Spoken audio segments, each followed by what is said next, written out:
Kanina parang emotional ka kasi nakarelate ka nga sa mga cancer kids. So, bakit?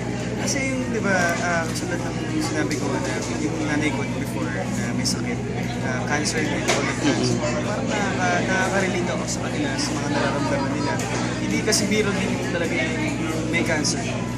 Sabi nga nila, kapag may sakit ng ganun, isa yan sa mga malala na sakit. Hindi siya basta-basta kasi hindi siya kumbaga sabi nila pang mayaman daw yung sakit na gano'n, like cancer, kasi hindi ganun kadali matalaga. Noon, ilang taon na yung patay ng nanay mo, paano ka nag-move on nun? Tagal din.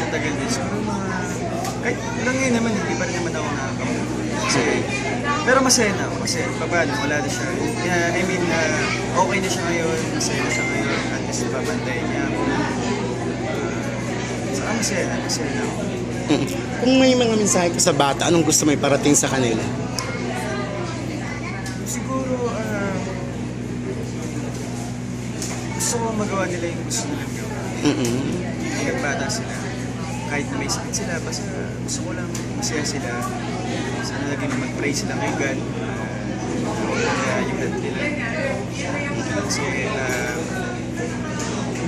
mahirap magkaroon ng sakit sa hindi biro. Siguro hanggat bata sila, enjoy na lang nila yung buhay nila.